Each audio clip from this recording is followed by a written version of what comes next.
What's going on, A-Side Boxing family? It's your boy Truth. It's your boy Truth. It's your boy Truth. That's short for Truth Over Narrative. Welcome to A-Side Boxing Talk, man. So, hey, like we do every time, man. Again, want to thank everybody for joining me on this Tuesday evening. You understand what I'm saying? Got a little bit of boxing to talk about. You know what I mean? Want to go through some of the fights from this weekend. You know what I'm saying?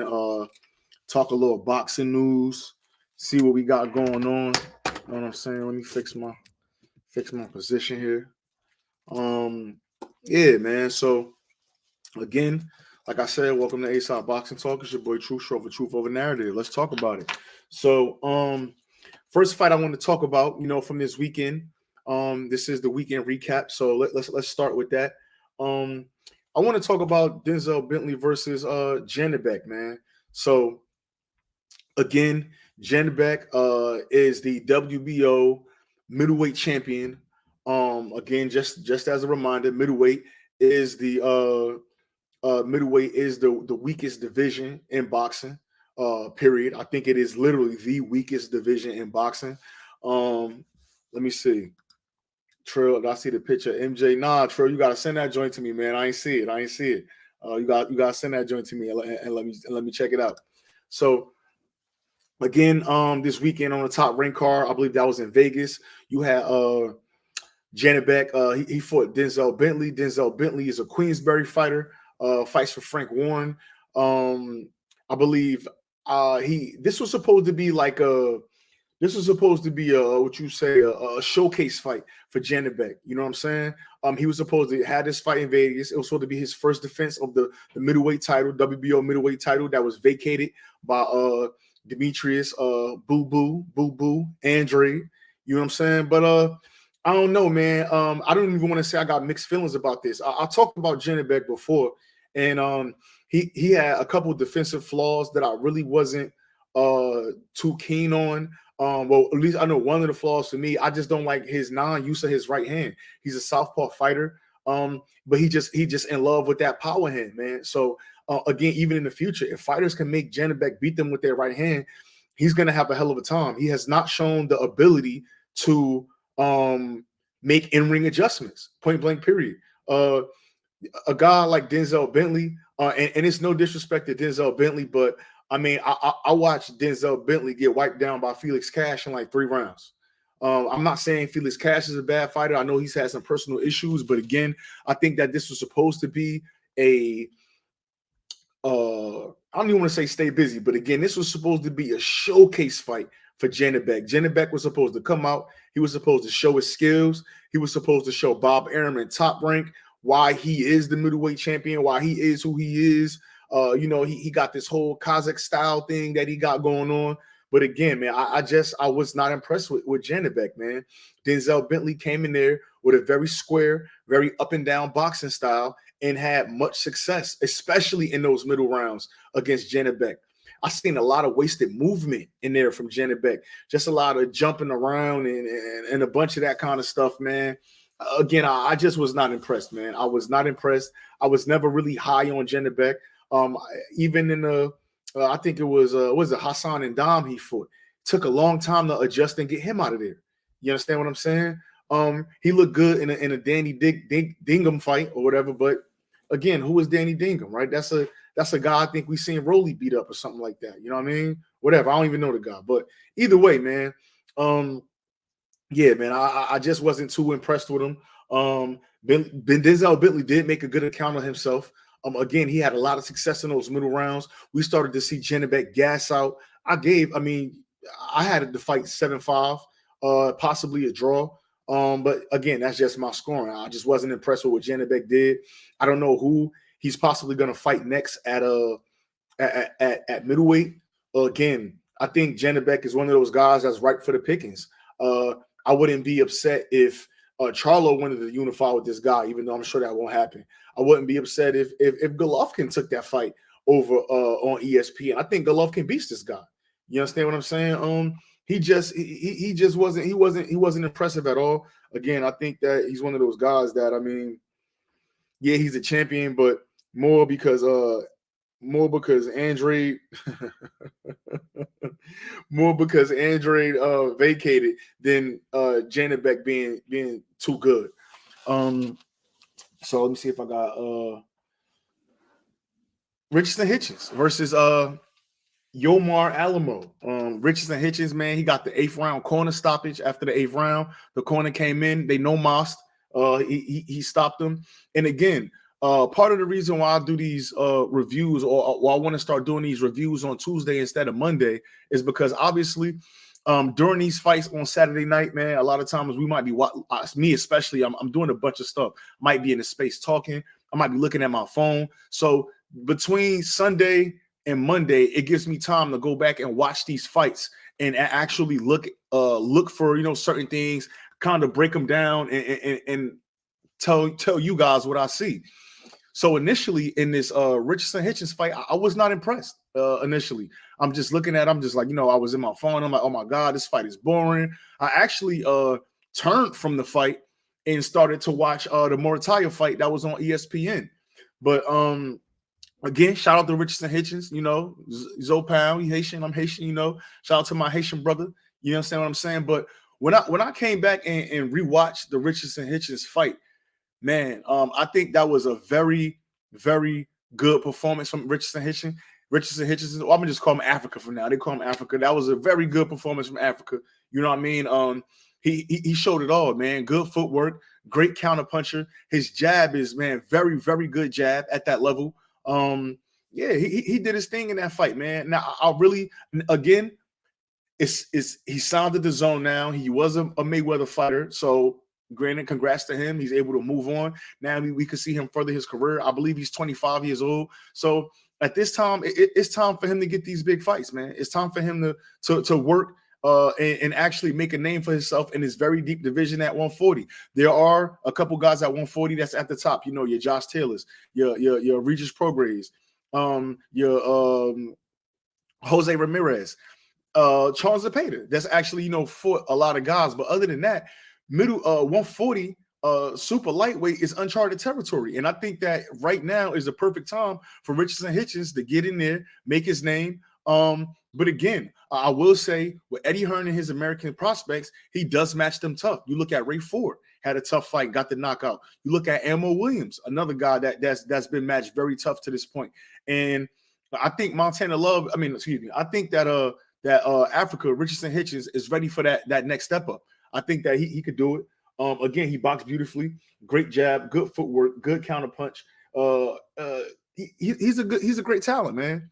He could box well, change levels, establish that jab, sharp. I don't have any complaints about the performance that Richardson Hitchens put on against Yomar Alamo. Again, I don't know Alamo, so that is what it is. After the fight, he called out Montana Love. But even recently, I seen him maybe going back and forth a little bit with Liam Perot, which is another DAZN fighter from Australia. I think that would be a great fight. Liam Perot, he ranked number 2 in the WBO. He's number 5 in the IBF. We just seen Hitchens win, I believe it was the IBF North American title. So hopefully when the IBF rankings come out, he will be in those rankings. And I think that's a good fight for Eddie to make, man. Even if it was in the card on Australia, I think that would boost up Hitchens' fan base. I think it would do a couple of things for his career, man. But again, like I said, I know Eddie Hearn don't play with those American fighters, man. Sometimes I feel like he just keep DAZN USA just so he could showcase some of those British fighters, man. Because this guy, man, all of the fighters on DAZN, that's American prospects, that y'all get matched very, very tough. Karma Serene, what's going on? How you doing? Appreciate you for joining, Karma. What's up with you? But yeah, Hitchens, again, he looked good. I can't overstate it. I said in the beginning, I had issues. I felt like the fight was boring, but once I went back and I watched that fight, I felt like he did put a masterclass on. Everything that he could have did, he did. Very defense. He had his opponent missing very wide, slipping shots, staying in position. Again, he looked how he was supposed to look. It was a showcase fight for him as well. And he actually showed up and showed out. So I'm very, very excited to see what the future holds for Richardson Hitchens, knowing that, he's off of Mayweather Promotions now. Believe his career was being held up a little bit. Maybe a little bit of his fault, maybe a little bit of Mayweather team fault. But we here now. You know what I mean? So ain't no need to cry over spilled milk. You know what I mean? We moving forward, and I hope to see him in the near future. You know what I mean? On a DAZN card versus a respectable opponent. I think that's safe to ask for. You know what I'm saying? So again, on the same card, we in Cleveland. The next fight, Montana Love and Steve Spark, man. Montana Love and Stevie Spark. So Montana Love, obviously, we already know by now. Montana Love decided to do the whole WWE thing and throw Stevie Spark over the top ropes. This was an interesting fight, man. As soon as I seen this fight get made, I started to wonder, because I'm not really into that much Australian boxing. I know Steve Spark is an Australian guy, but the last time I seen Steve Spark, Dude Love, right? Gritty, what's going on, my boy? But the last time I seen Steve Spark, he was fighting at 154 against Tim Tszyu. So the minute I seen, Steve Spark and Montana Love, I was like, damn, let me do a little research. So I guess, I don't know if he had an injury or what went on with Steve Spark, but he a big dude, man. I know he was fighting at 140 before, but Steve Spark is a big-ass guy, man. Probably 5'10", 5'11". As soon as that fight started, man, you could clearly see that he was the bigger guy in there with Montana Love. But his style, man, he got kind of like that swarmer style. So again, I will say Montana Love, he did box well. So let me start off by saying that Montana Love did box well, but it was clear once he started landing shots that none of the shots that Montana Love was landing on Steve Spark was working. I think Montana Love got a little too cocky, and I guess that's just a part of his persona. You know what I mean? Just become cocky in the rounds. He talking, maybe I think it was his trainer. He literally saying, yeah, I'm going to throw my right hand. Yeah, I see the shot. I'm setting it up. I'm about to throw it. I'm doing this. It was a lot of chat, man. A lot of chat back and forth. And again, he was boxing well, though. He was every time Spark was throwing that right hand, he was countering that right hand. He was turning Spark correctly. But the thing is, when you a boxer, and especially when you fighting a larger fighter, your ring generalship has to be on 10, especially with a guy that's a swarmer. And if you look at that fight, Steve Spark had all his high moments when Montana Love lost his ring generalship and was damn near standing straight up on the ropes. You know what I mean? He dropped Montana Love in a second. Montana Love was controlling that fight. He ended up getting against the ropes. Spark got him against the ropes. He threw a quick flurry, hit him with a right hand, and then hit him with a right hand against the chin. And then afterwards, like his shoulder hit Montana Love in the chin. I don't even think it was that. It was the punch. And he dropped Montana Love in a second. And from then on, again, Montana Love got back to boxing. Spark wasn't even fighting a good fight. Shout out to my man L Dub Boxing, man. My man Boog Williams, man. This is Boog Williams. Let me stop real quick. Boog Williams is the Houdini. He is the Mr. Cleo, the real Mr. Cleo of this boxing shit, man. If you subscribe to L Dub Boxing, man, he goes through, he breaks down the rankings. Now, 9 times out of 10, he's predicting these fights before they happen. This guy need a job at PBC or Top Rank, man. This dude's a matchmaker for real, man. But either way, shout out to L Dub Boxing. What's going on, bro? You know, we tied in. We always in each other DM, you know, back and forth and talking about this fight game, man. So again, shout out to L Dub Boxing, man. Make sure you go over to his page, like, comment, and subscribe over there. But yeah, back to Steve Spark, Montana Love, man. So again, Montana Love, when he was keeping the fight in the middle of the ring, he was having a lot of success countering Spark. And again, Steve Spark wasn't even fighting the correct type of fight. This guy's a swarmer. He was trying to box with Montana Love, but again, every time he got Montana Love against the ropes, man, he was landing powerful shots, man, and hurting Montana Love. I don't know, man. Again, dropped him in a second with a right hand. I don't know, man. Montana Love. I don't know. After this fight, man, I really don't know what to expect. He lost by disqualification. So he's saying he wants the rematch in Cleveland. I don't think that's going to happen. And I know next time Steve Spark is just going to come out and come straight at Montana Love. I don't think it's anything Montana Love could do to beat this guy. I don't think so. Even when Montana Love was throwing his hardest punches, Spark was walking through those. And when Spark was landing his punches, we could clearly see that Montana Love was being affected by those punches. So unless Montana Love rematch this guy and put on a masterclass and don't get hit, I don't see Montana Love getting past Steve Spark. Again, you got to keep your composure in there, man. The guy, you had an accidental headbutt. Let's talk about that. Montana Love, I think that was the 5th or 6th round, accidental headbutt. The doctor's up on the ropes. He's telling the doctor, I can't see, but it's on you. Yeah, I can't see, man. It's on you. Whatever you want to do, man. I can't see out that motherfucker. But I can rumble. Like, what are you doing, man? Fighters know that when you are talking to the ring doctor and or the referee, and they ask you, do you want to continue? It's a no-brainer. You really, you don't even have to say nothing. Yeah, we're gonna keep it going. Yes. He telling the doctor he can't see. He's telling the doctor, oh yeah, but I can't see shit. But it's an accidental headbutt. Like, why are you? I think in his mind he was computing, was he winning the fight? I really think he wanted to pull out right there, let the fight go to the cards, and just call it a day. Because his shit was getting rough in there for Montana Love, for sure. But at the end of the day, I just didn't even like that body language that he was giving off, telling the doctor, I can't see, and this, and that, but it's an accident in the head, but it's up to you. But I can rumble. That dude ain't want to fight, man. He ain't want to fight that guy no more, man. Steve Spark was looking huge in there. You understand what I'm saying? He ain't want that. He ain't want that smoke no more. I truly believe that that Montana Love did not want to continue that fight, man. I don't think he wanted that fight no more. I think that Montana Love was ready to get up out of there. He was looking for a reason to get up out of there, and yeah.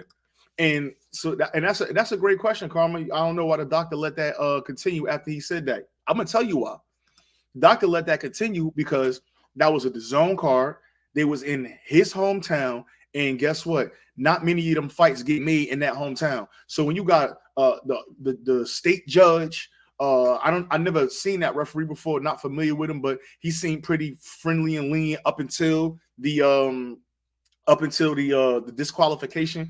And I think that was part of it. You know, he was talking to the doctor like they was friends. I don't know, man. It's up to you. What you think? What you think? And then another thing, he was like, I can't see, but he said, is it bad? How bad do it look?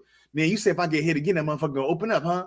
It was a lot of weird energy. It was a lot of anti-dog energy. You know what I'm saying? That Montana Love was giving off. And again, I just don't know where Montana Love go from here. He may want the rematch. We may see it. We may not. But then again, I'm just not sure if he's going to be able to hurt this guy. Again, Spark didn't even look hurt. He didn't look hurt one time in that fight. But I will say Spark fought a bad fight to boot, right? He landed some hard shots, dropped them in a second. I think even still, Montana Love was up on those cards. But again, man, I just don't see Montana Love fight. It's a bad style matchup for him. It was a mess. Definitely was a mess. But it was a bad style matchup for Montana Love. I think he needed maybe possibly move on to the next guy, because Steve Spark is all wrong for him, man. He's all wrong. And again, if they veteran ref. All right, so I guess veteran ref, but I still don't think I don't necessarily agree with that disqualification. Maybe if Spark like fall out and is hurt, the dude landed on his feet, jumped right back up in the ring. You know what I mean? Maybe it was a rush decision, but again, like my man Trill saying, man, I think he might have been looking for a way out. You know what I mean? He might have been looking for a way out, man. So again, I don't know. But you know what? Veteran referee, and I'm glad you made this point because we was at this fight, Gritty. And if that's the referee that allowed that the ref Shakur and Kasey, I don't like him. He allowed Kasey to hold way too much in that fight. It was a lot of little weird stuff that he was doing, man. But again, he allowed Kasey to hold way too much. He was doing a lot. He kept making his presence felt. I don't like when the ref always got to make their presence felt in a fight. I just feel like let these guys fight. If they get the clinching too much, break it up. Let them get back to the action. But again, he let Kasey hold Shakur Stevenson way too much. He should have just took 2 points, but he did love a favor. I think so too. I could see him taking 2 points and let that fight continue. But I just don't see I don't see Montana Love making it out of a 12-round fight with that guy. We've seen Montana Love hit this guy pretty hard, and he didn't budge. He walked straight through it. So maybe he did do Montana Love a favor by disqualifying him, because I don't think that fight was gonna. I don't think it was gonna. Yeah, I don't think that fight was gonna end up looking good for Montana Love. Yeah, nah, exactly. Flipped him on purpose. Spark knew he was going over and flip with the toss so he wouldn't land on his head. Nah, I could agree with that. I believe that as well. Again, but he did kind of land on his feet. So I would have, again, just like Gritty would say, I would have preferred to maybe see the referee take some points away, let the fight continue. And it's the main event, man. You know, I'm not saying be lean or just let these guys do what they want to do, but I mean, it's the main event. Let the fighters fight, man. Let them. It was just kind of getting good again, but you know, I mean, it was already good, but it was, you know, starting to pick up the pace. So, you know, it is what it is. Ref was sick as shit. Hey, me neither. I never seen nothing like that either, man. Never seen nothing like that. I mean, we did see a guy here get bit off. Actually, we seen Edgar Berlanga bite Angulo in the back. So, you know, we seen some weird shit this year. So, you know what I mean? So, I don't know, man. That was pretty odd, man, for him to lose his composure. You know what I mean? It's a big fight. You at home, you the star. Everybody in the building is really here to see you. You know what I'm saying? It's just it's unfortunate that you will lose your composure and you know, have this kind of result in a fight. Again, 8-week training camp, probably trained even longer. I think Montana Love, I don't know. He gotta get it together. Hey man, my bro's in here, my brother from another mother. I don't know how to say it in Spanish, but I will tell you, man, this man is the voice of Dominican boxing. And I definitely want to introduce my man Broadway Joel, man. What's going on, my brother? What's going on? Pleasure to be on your show, man. I appreciate the invite. Yes, sir. Yes, sir. What's going on? So I was just talking about this Montana Love situation, man. Hey, yeah. Hold on. Wait. We gonna stop. What's up, man? This ain't the pretty boy Joel I'm used to, man. What's up with that beard? What you doing, man? Don't tell me. That's why I'm wearing a hat, bro. That's why I'm wearing I need a haircut badly. My beard, it's just, you know, you a father, so you know a lot of times going to the barbershop is not top priority. My appointment is tomorrow, so for the fans watching, I'm usually much better looking. But I'm like, my man about to go to a battle rap or something, man. He was like, nah. I was like, I'm about to hop on True Show. I don't want to look crazy. Let me just throw a hat on. That's it. My beard look crazy, but whatever. You good though. No beard, this beard, you good, man. I'm rocking with the Yankee too, man. I'm rocking with the, you know what I mean? I'm rocking with that Yankee, man. But what you think about this Montana Love situation, man? Like that. What's funny is that when he got cut in the eye and the doctor was asking him, like, yo, you okay? He was like, yo, I could rumble. Like, I know he meant Royal Rumble. Like, this dude flipped him over the shit. I mean, to be honest, I don't think he purposely threw him out the ring. Yeah. And listen, I'm not gonna argue. I'm not too upset that he got disqualified. I personally wouldn't have. Yeah. But I could understand the referee going, like, my man, you just flipped somebody over the ring where he could have landed on his neck, God forbid. I understand that process of thinking. Believe me, I don't want to dismiss that from the referee. I thought it was a bit quick to disqualify him off of that. I think he should have took 2 points and let the fight go on. But I ain't like his performance even before that. He got dropped. He got dropped in his last fight against Valenzuela. Yeah. It seems like he's not as good as we once thought. I think we made a little bit too much of that win over Baranchyk, a former world champion. Sure. Baranchyk might have been a little bit spent from that Zepeda fight, you know? Sure.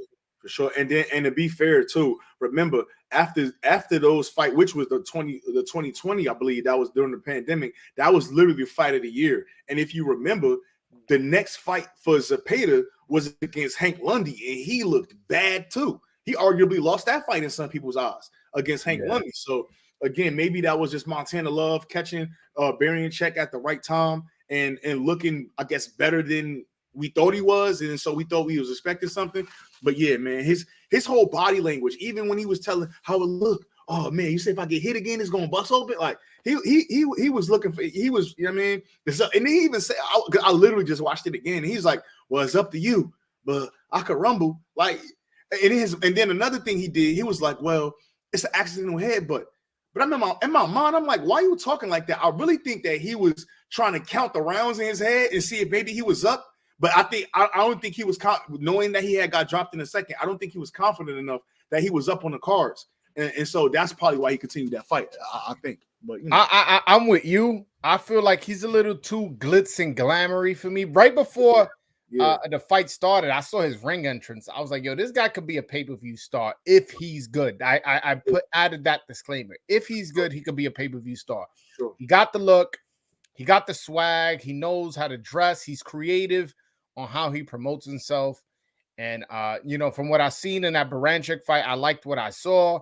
And I was thinking, like, you know, this guy can be a pay-per-view star if he's good. And then he pulls this bullshit, got dropped again for 2 fights in a row.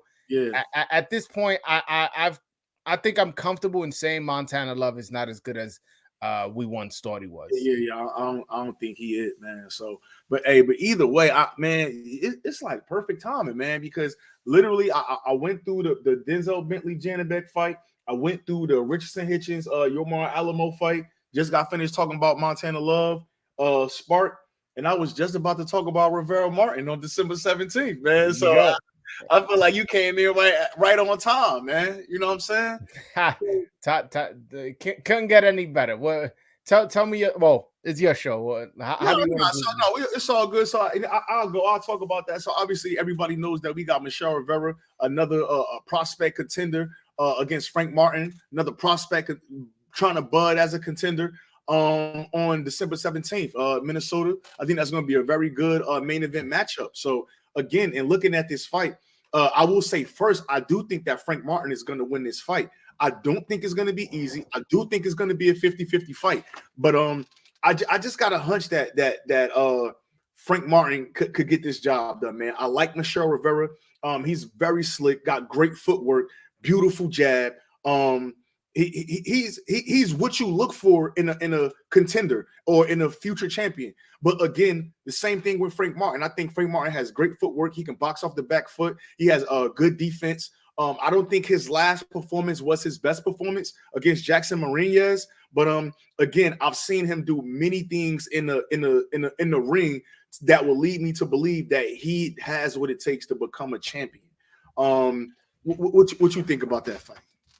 I don't see this fight as close as other people do. I think Michelle Rivera is going to dominate and probably win like a 9-3 type fight. I think the fight goes to decision. I think his jab is going to bother Frank. Frank doesn't have enough experience. He's the shorter fighter. He's the older fighter. He has shorter reach, less experience. I just feel like and also this is a big step up for him as opposed to, I feel like, guys like Joseph Adorno, Ladarius Miller, John Fernandez, although maybe not at the level of a Frank Martin, I feel they're closer to what Frank Martin is than Jackson Marinez and Duno is to what Michelle Rivera is. So I look at it from a perspective of he's the one taking the bigger leap. He's the one who's shorter. He's the one with less experience. He's the one with shorter reach. And so yeah, I just think it's a combination of too many things for that. And as far as stylistically, the reason I bring up the height and reach so much is because we all know Michelle Rivera has one of the best jabs in the lightweight division, probably second to Devin Haney. I want to say Devin Haney probably has the best.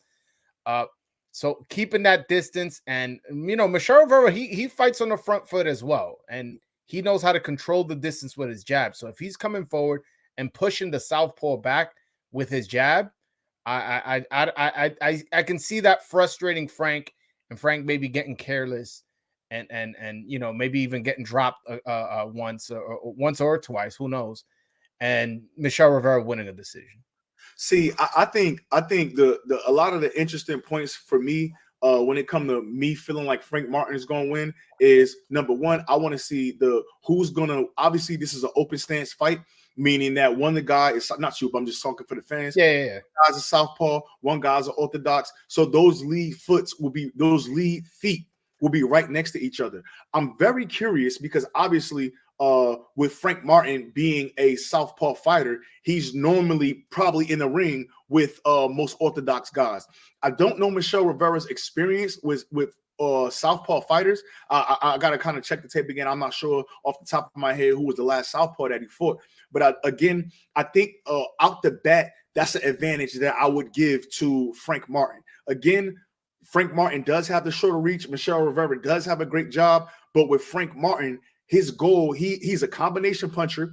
He creates punches off angles. He's very defensively astute. And I just think that him under the tutelage of Derek James, I think that he's going to find a way to get in there. I think he uses his jab not necessarily as a point jab, but as a range finder and as a way to get in there, to get on inside. So now, if Michel Rivera can turn, and if his footwork is as advertised, if he could get in there when Frank Martin get in the inside and try to get on those angles, if he could turn with Frank Martin, I think he'll have a lot of success. But if he gets in there and he's maybe a little slow, or Frank Martin has a beat on him with the footwork, I think that we could see Michel Rivera being for a real tough night. Just looking at that fight, man, again, I know Frank is going to be Michel trying to keep him on the outside, Frank trying to get him to the inside. I think he's defensively astute enough to get to the inside. He does make mistakes. He does get hit. Frank Martin, they both get hit, right? So I don't, either one of these guys is just like the defensive wizards. But one thing that I don't like about Frank is that a lot of times, sometimes he admires his work, which means that he may throw a nice 3-punch combination and not, roll out or not, slipping and get away. So with Michel Rivera, especially where I think Michel Rivera's money punch is that right hand down the pipe. I think that's Michel Rivera's money punch. And if anybody knows boxing, you know that is the money punch for the orthodox guy fighting a southpaw guy. So again, I think it's a lot to get in and break up, but I think that Frank Martin will be able to get past that jab, especially, I mean, just think about him with Derek James and watching Frank Martin before. I think it's going to be a real good fight, but I think this fight is going to be for the inside. Yeah, I do want to say for Frank Martin, the advantages he has is I do want to say he's faster, and from his record, although I'll be honest, his level of opponents has not been to the caliber where we can know if he has power, but indicating from his record, I believe he's 16-0 with 12 knockouts, so he should have more power, and I definitely do think he has more speed than Michel Rivera. So I do think in those two categories, he does have an advantage. But again, if Michel's able to control the distance, which I do think he will, I think he's going to have a hard trouble getting on the inside. Now, if he can use his explosiveness and speed to get on the inside and frustrate Michel and make Michel fight a more close range fight, I think he has less experience doing that. And I do think the advantage goes to Frank there. But I can't picture in no way, shape, or form where Michel gets stopped. I can't. I see a lot of predictions of people saying, Michel Rivera is going to get knocked out. I really can't see it. I can't. Well, I mean, but that's kind of odd, bro, because you said that you could see Frank Martin getting dropped, and we ain't seen him drop before, but we seen Michel Rivera down before. Well, to me, that drop was more of a flash knockdown than anything. I don't think that was something where he got his chiclets rattled and he fell and he was, he had a hold to survive the round and then he ended up pulling it out late. I just think it was kind of like an off balance shot. The guy didn't even put all his weight on that punch, kind of just landed a right hand. He got dropped. And again, if you look at that fight, I rewatched that fight. I want to say it was 2 weeks ago, 2 or 3 weeks ago. I don't remember. The John Fernandez fight, the fight where he got dropped.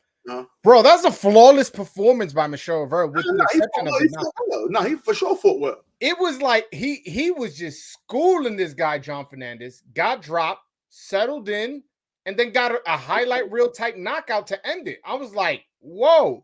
So people want to focus in on what the negative thing that happened in that fight. And I'm not going to gloss over it because if you get dropped, that is something to make note of. But I do want to say, like, yo, if you look at the performance as a whole, that was a flawless performance. Yeah, for sure. For sure. I mean, yeah, I think it's going to be a real good fight again. I think obviously the only opponent that they got in common is Jerry Perez, which was Michelle's latest fight. We was there in the Barclays. We seen that fight. Again, as we spoke about before, I know Michelle was working on some different things. Maybe, you know what? Now hindsight being 2020, maybe he already knew he had this Frank Martin fight lined up. Maybe that's why, he kind of didn't work the jab and kind of try some new things. I mean, you know that I don't think anybody thought that Jerry Perez was going to beat Michelle Rivera. No. So even Michelle Rivera knowing that, I could see you coming in, maybe doing something different, trying to do, a fight in a different manner. But again, I don't know, man. It's going to be a good one, man. It's going to be a good one. I'm excited. The only thing I'm not excited about is that this fight is going to be fought at the North Pole. Yeah. December 17th, I'm going to be able to go tell Santa personally what I want for Christmas. This shit is ridiculous, man. Yeah, that shit is crazy. PBC putting these fights out in Minnesota in December. That shit's a fucking, I don't know, man. Like, I want to go. I am going to go.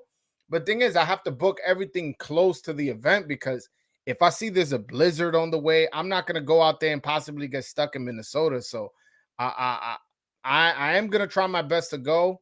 I'm gonna apply for a media press pass and all that.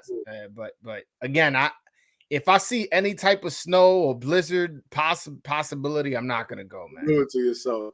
But nah, so it wasn't bad. I went out there for the Fulton and Roman fight. I stayed at a hotel in that area. I actually walked from my hotel to the fight, so it wasn't bad at all, man. It's a nice environment, a nice area. I just not the area, but the actual arena, the armory up there, it's pretty cool, man. You're right, man. That Minnesota, and I would have wanted to make the trip, but the fact that I'm going to, Tio and Pedraza the week before, I think I got like 6-7 fights under my belt this year, man. I just wasn't gonna swing that one. I get it, man. It's not. Hey, listen, if this fight was in Miami, in Vegas, Los Angeles. You know what I'm saying? Dallas. I'm pretty sure half of fucking boxing Twitter would have been that fight. Because that's a fight, whether you favor one guy or the other. There's a lot of fight people look at it as a competitive fight or an interesting fight. Yeah. And whether you think it's a competitive fight or not, it's an important fight because this is a WBA eliminator. So a lot of people want to be there live, but Minnesota, oof, and I think the stakes. The stakes is going to be turned up, and the reason why I say that is because, as you stated, it's a WBA eliminator. We know that Devin Haney first quarter should be fighting Lomachenko if everything goes well, and I believe Devin Haney is going to get the job done. Once Devin Haney gets that job done, I think that those belts will be vacant. I don't think that he will fight at 135 anymore. So possibly, right, with Tank being the WBA regular champion at 135, the winner of this fight could possibly literally set themselves up for a fight with Tank Davis later on in 2023 for the vacant WBA title. So I think that shit is very important, man. I think this fight, the winner of this fight, damn near, and not to say that I'm trying to say it right. Not to say it's the golden ticket, because again, Tank isn't a champion. He's just a whatever they want to call it, a regular champion. But again, this stamps your ticket for a WBA vacant title shot, point blank period. So I think it's very important, man. Very important. No, and every time I've interviewed Michelle Rivera or spoken to him on the phone or text with him, the fight he always tells me he wants is Gervonta Tank Davis. Sure. And hypothetically speaking, he wins, and I already said that I'm predicting he does win. Frank Martin is a southpaw, so he's been trained. He's been sparring all these southpaws, getting ready for Frank Martin. Fights Frank Martin, beats him, and now he'll have to spar and fight another southpaw in Gervonta Davis. Which, by the way, Michelle Rivera is sparring a powerful southpaw lightweight who you guys may be familiar with, Edwin De Los Santos. You know what I'm saying? And that's great sparring. Possibly a fighter that's better than Frank Martin. So you sparring somebody who some people, including myself, think that De Los Santos is better than Frank Martin. So what kind of better sparring can you get? I don't know, man. I don't know if De Los. I mean, I think he's strong. I think he for sure might be stronger than Frank Martin. Again, yeah. I seen De Los Santos twice. I seen him the fight that he knocked Raya off, and I seen the previous fight that he had, which was on the Showbox card. Yeah. So those were the two looks I got into De Los Santos. Even on YouTube, it's not really that much of his footage of him. It's some fights, but it's like grainy kind of. You can't really they ain't really good. You know what I mean? Footage of his fights. I'll break down what happened in that Foster fight, and I don't know if I'm allowed to speak on this, but fuck it. You know why not? Let me break some news on A-Side Boxing Talk. You know what I'm saying? Sure. So. Edwin had a falling out with his trainer in that training camp. So he went to train with another trainer named Francisco Guzman. They call him Gillo. Yeah. Gillo, he's trained Joan Guzman, Agapito Sanchez, Julio Cesar Green, Dimitri Salita. He's trained a bunch of guys. And within the training camp, he actually passed away. He died. So then he had to go with another trainer.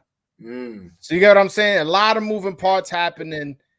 And by the way, this was told to me secondhand. So, you know, I didn't get directly from the source, but the person who told me is a legit guy. So you get what I'm saying? I don't see why he would lie to me. Sure. But point is, this is a lot of moving parts that, you know, you going through your training camp and then you go in and you take a loss. He won the first 3-4 rounds and then he kind of gassed out and lost the fight.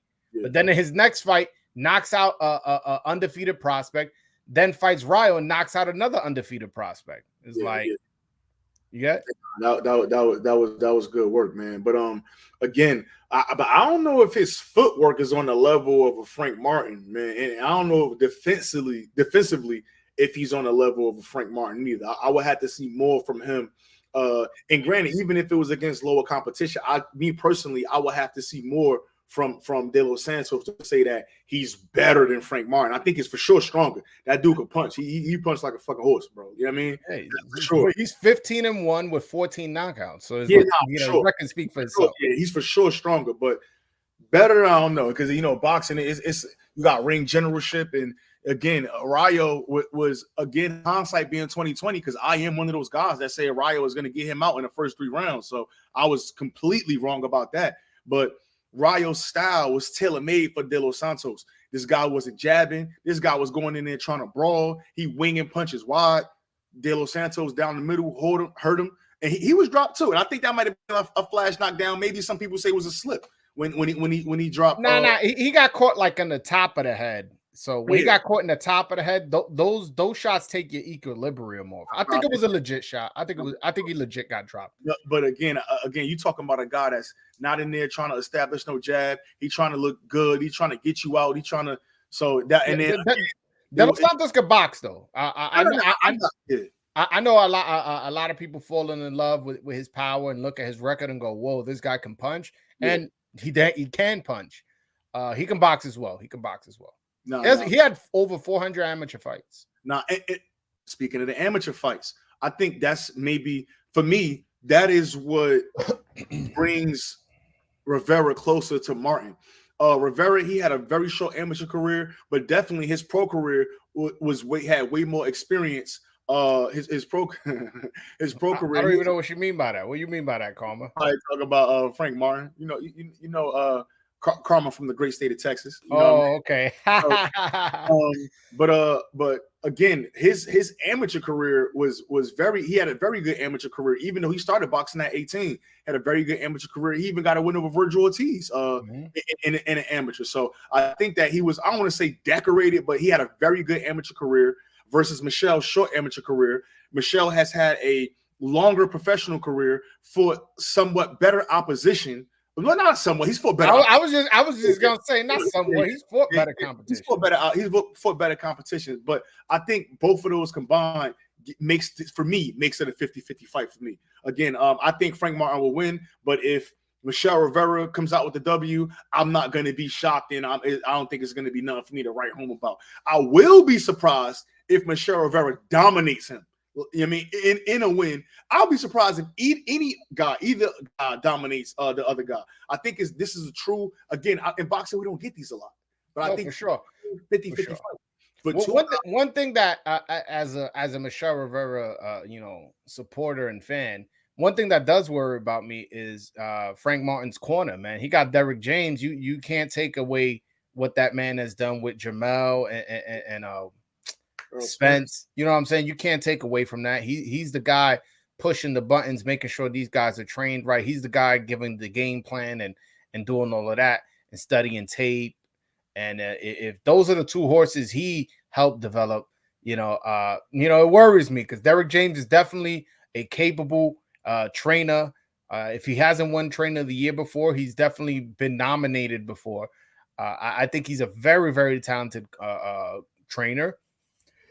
And in that case, I would say, Herman Concedo, although Herman Concedo trained King Kong, which, to me is a good fighter, never became heavyweight champion, but Sure. King Kong was never, nobody ever looked at him like a bum.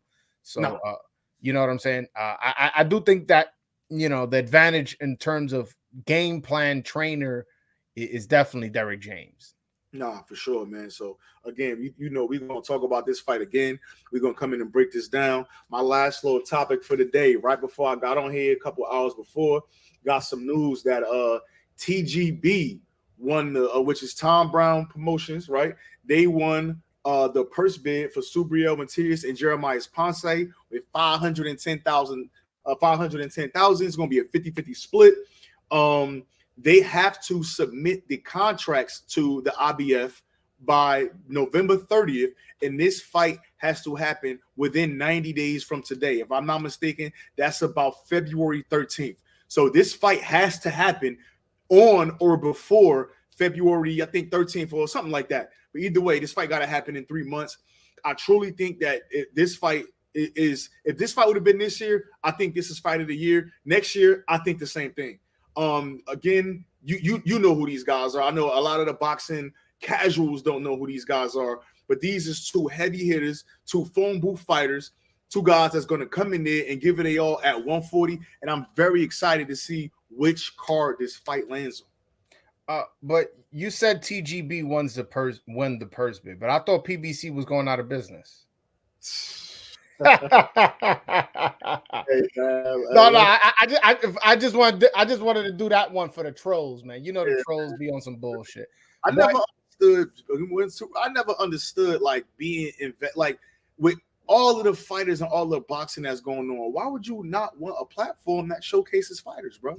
Again, we gonna leave that alone. Yeah, let's leave that alone. That was just a quick, a quick bone for the fucking trolls that be watching this shit, hoping that PBC goes out of business, even though they're the ones giving us the best fights. Sure. I'm with you, bro. This is going to be an absolute war when it happens. Right. There is no way this fight does not become a candidate for fight of the year. These are two offensive fighters who both have leaky defense. Both are very strong physically. Subriel Matias has a 100% knockout ratio in terms of his wins. He did lose one fight, but came back and knocked the guy out. He is a very, very strong, vicious puncher. Jeremias Ponce reminds me a little bit of these Argentinian guys. They just strong physically, like those Matisse, Maidana. They're just very strong physically. And that's exactly how he imposes himself. He's not the hardest puncher, but he definitely has respectable power. And I can see him wearing down Matias and possibly knocking him out. And I could also see, Matias overwhelming Ponce with his punches and knocking him out.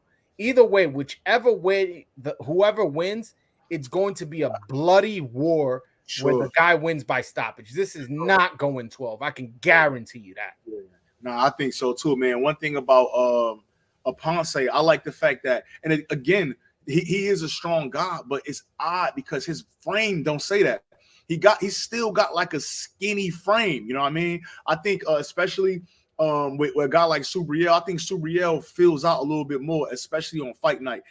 But Ponce just got that skinny frame. But one thing I like about Ponce is that this guy is literally a pocket fighter, but he's still jabbing. Like this guy, he does not abandon that jab. He's going to the body. Like this gonna be one of them ones, man. This is going to be one of them ones. Only thing I don't like is that if I'm not mistaken, that Ananyan fight was on the Gary Russell undercard for Maxayo, if I'm not mistaken, I think.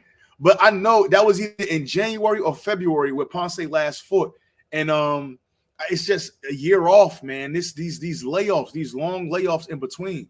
Now I know I think Ponce did fight a couple times this year, if I'm not mistaken, but it's that layoff stuff, man. That shit is it's hard, man. It's hard to keep. I mean, obviously some of these fighters are gym rats. I'm not sure. You know, Subriel is fairly quiet, so we never really seeing pictures or what he's doing. I'm not sure how much of a gym rat he is, but I know it got to be hard, man. Just fighting one time a year, and then you going into a big brawl with this caliber of a guy. Again, I just wish these fighters could be more active, so we wouldn't have as many gas tank issues that we have, and then we'd be able to literally see these guys fighting each other, not just because they in their prime, but literally fighting these guys because they're at their best. You know what I mean? That's what I want to see. But again, no, I definitely agree that that's a problem in boxing with the activity. And I also think, besides with the things you pointed out, as far as gas tank and ring rust and all that stuff, another thing that I don't like about the fighters not being that active is, you know, you get less notoriety. Like, let's say today we watched Spence. He's the first guy that came to my head. Whatever. yes. Let's say we watched Spence today. You're a casual. You're like, wow, I'm a big fan of this guy, man. That was a fantastic knockout. When's the next time you're gonna fight? And it's like, well, he's gonna fight again in 9 months, in 8 months. And it's like, well, if he fought, oh, well, he's gonna fight again in 3 months, and then after that, he'll fight in 4 months. And it's like, whoa, all right. So now I got to see this guy 3 times in 1 year. Now I went from being just a casual fan who saw a great performance, and I'm a fan. Now I'm a super fan, and now I'm on Twitter arguing with Crawford fans like, nah, my guy, this, that, because he you saw his face 3 times in a year. And you know, Mike Tyson, although to be fair, he was scoring quick knockouts. Mike Tyson was fighting 4 or 5 times in a year. Yeah. You get what I'm saying? I remember when Mike, or not, I don't remember, but just if you even looking at BoxRec, Mike Tyson, when he was a contender or when he was coming up, this dude was fighting twice a month. Floyd Mayweather. We always talk about like these prospects and how now in this day and age, even with the top ranked guys, a good year for a prospect is fighting 4 times a year. That's good for a prospect. Floyd Mayweather fought 17 times his first year and a half in boxing. Damn, I ain't even know bro. That.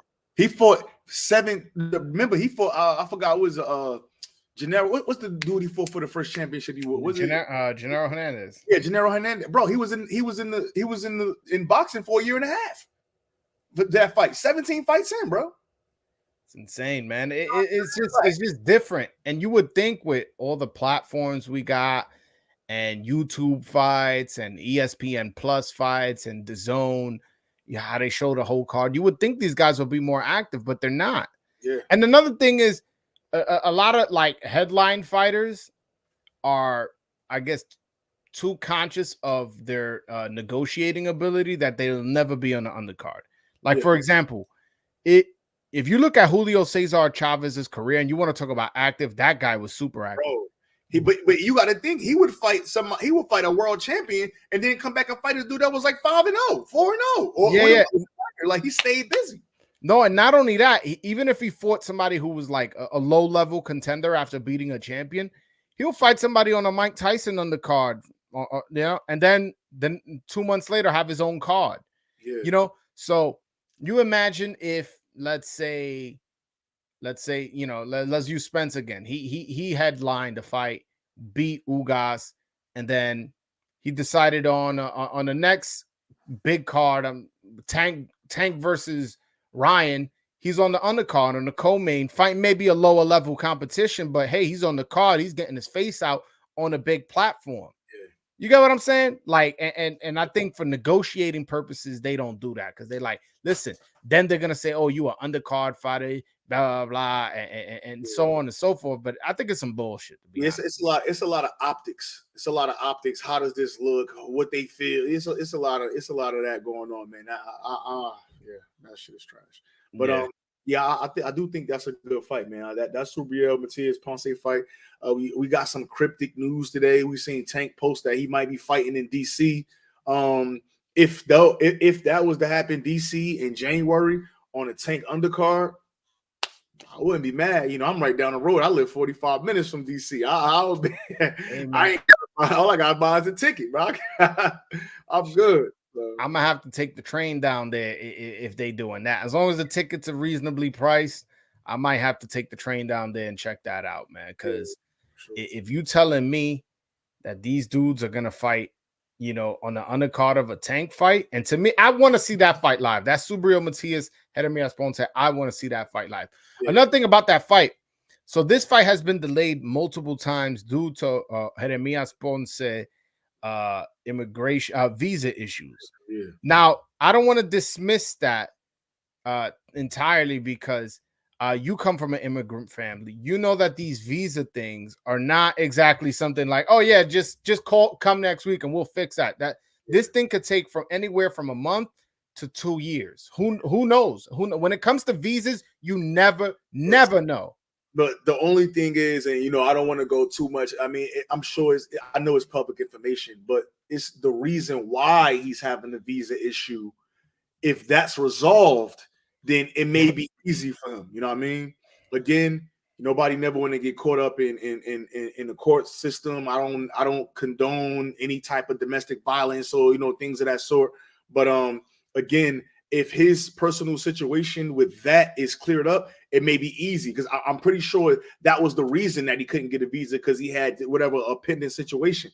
But here, if the IBF has the warm and fuzzy feeling to then do this purse bid now, maybe they do have some sort of information that this fight can be made, because I don't really see the IBF coming out doing that. This is one of those, obviously we know that the IBF has some funny business going on with him back in the day. You know, it was, you know, some payola things going on back in the day. But I think that the IBF has done their due diligence to turn that organization around and become one of the more respected sanctioning bodies that we have now. I didn't agree with what's my man at 130. I didn't agree with Joe Cordina. Oh, yeah, I didn't agree with Joe Cordina getting stripped after he showed the proof of his hand injury and stuff like that. But again, we know, and boxing hardcores know, that if you want a direct route to a title without no BS games, you're going to go to IBF route. So yeah. I don't think that they will put this fight on not knowing that, hey, this guy is clear to come over here now. So again, PBC has until November 30th to, not PBC, excuse me, TGB, right, has until the 30th to provide those contracts. So I think we're going to get that fight. Well, hypothetically speaking, Jeremias Ponce cannot make it happen due to visa issues. The next man up is Ergashev, and I think that's also a fun fight. I mean, I don't think it'll be as fun, but it is definitely a violent fight that the fans have definitely be entertained and want to see live. And that's another fight I would want to see live as well. For sure. I think that's a good fight too. But again, you know, you got Ergashev, and I know he's a Salida Promotions guy.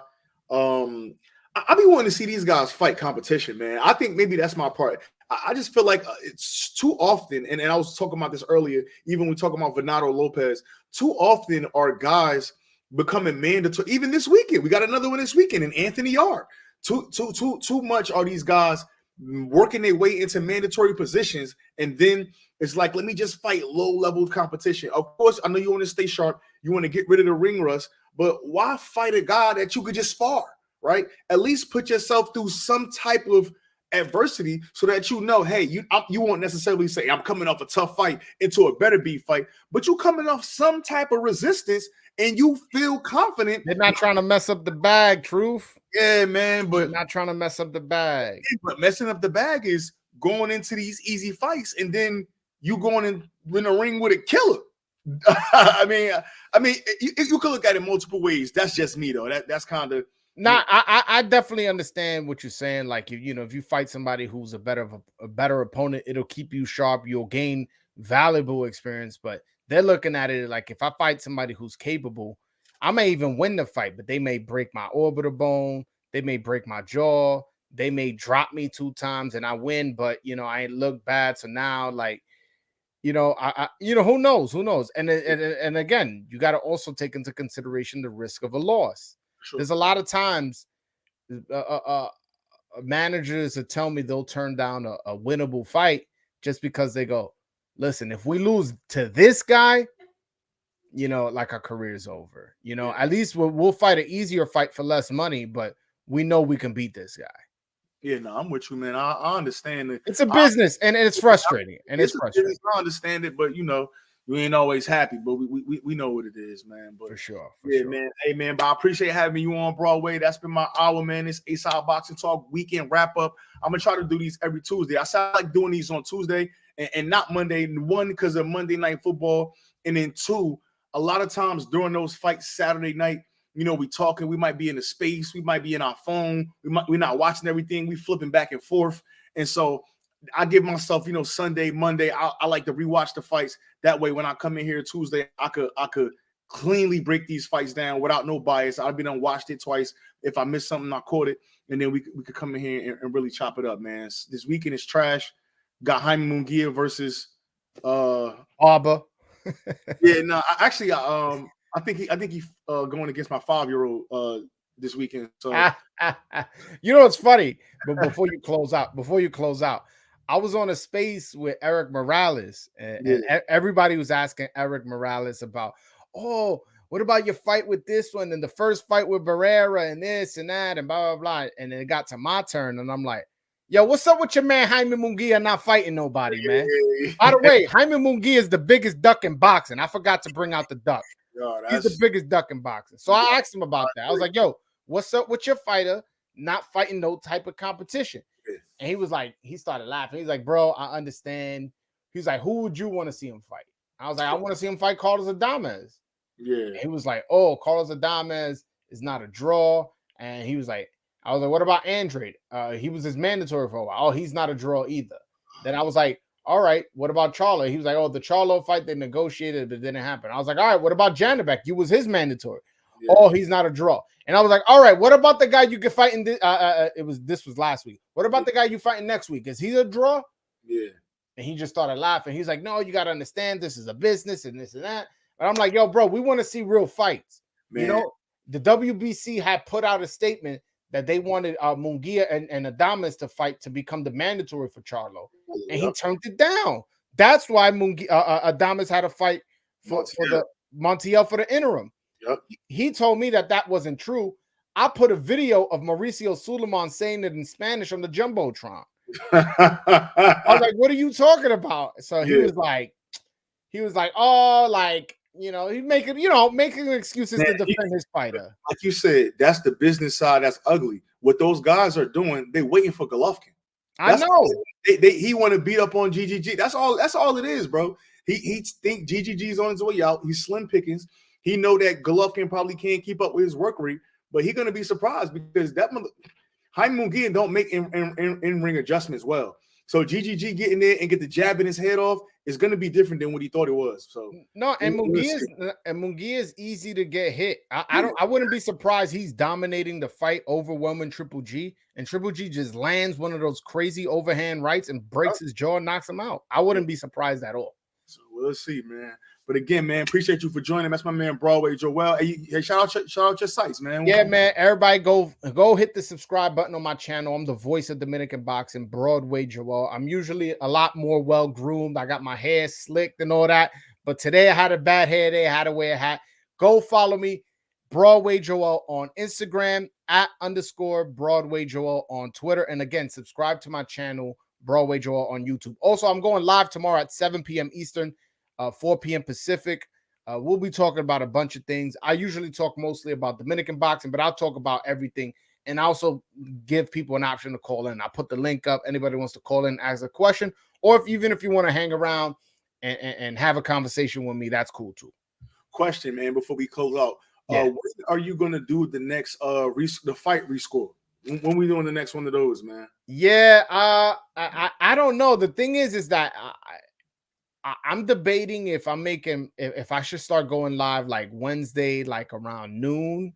Yeah. Make that my normal, like where I just talk and all that. Yeah. And that Wednesdays at 7, I do every Wednesday rescore a fight, because those are one I feel are very important for us to get context as to who really want to fight, as well as I have mad fun anytime I do one of those. Bro, those are mad fun. So fun. Definitely. So I'm thinking I want to like the ones that I want to do next. I definitely want to do Wilder Fury 1. I want to do Oscar versus Pernell Whitaker. And I have a list. Where's my phone? My phone. I mean, I just want to do Canelo Lara. Canelo Lara. Yeah, that's another one that I want to do because I felt like Canelo won clearly. Yes, yeah, that, and then I felt a little different. So that's what I'm saying. That's one I definitely want to do. Yeah. All right, Karma. Have a good night. Sir. Don't worry. I'll tell Michelle to go a little easy on Frank. Don't worry. I'll just tell him only to win by decision. I'm not gonna tell him to knock him out. Don't worry, Karma. Yeah, we gonna see. All right, but hey, thanks for you guys, man. Hey, please like, comment, subscribe, tell a friend to tell a friend. This is A-Side Boxing. Join with my man Broadway Joel, man. We are out. All right, man.